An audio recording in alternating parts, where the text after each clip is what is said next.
Tout au long de l'Ancien Testament, on voit le jugement et la colère de Dieu à l'encontre du péché.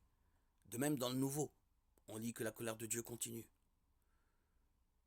Il se révélait du ciel contre toute impiété et toute injustice des hommes, qui par leur injustice tiennent la vérité prisonnière. Romains 1,18. Dieu n'est donc clairement pas différent dans l'Ancien et le Nouveau Testament. De par sa nature même, il est immuable, sans variation.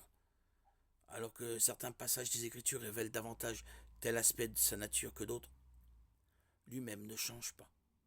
En lisant et étudiant la Bible, on remarque clairement que Dieu n'est pas différent dans l'Ancien et le Nouveau Testament, même si la Bible est en fait un recueil de 66 livres écrits sur 2, voire 3 continents, en 3 langues différentes, sur une période de 1500 ans, par plus de 40 auteurs d'origines très diverses. Elle forme cependant un tout sans contradiction du début à la fin.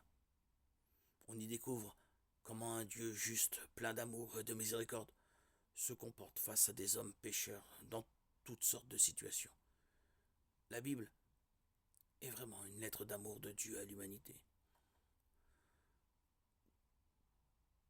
Toutes les Écritures expriment l'amour de Dieu pour sa création, particulièrement pour l'humanité. Tout au long de la Bible, on voit Dieu appeler avec amour et miséricorde des hommes et femmes à une relation personnelle avec lui. Pas parce qu'il le mérite, mais parce qu'il est un Dieu de grâce et de compassion, lent à la colère, riche en bonté et en vérité. Et on découvre aussi un Dieu juste et saint, qui juge tous ceux qui désobéissent à sa parole et refusent de l'adorer en se tournant vers des dieux qu'ils ont eux-mêmes créés. Romains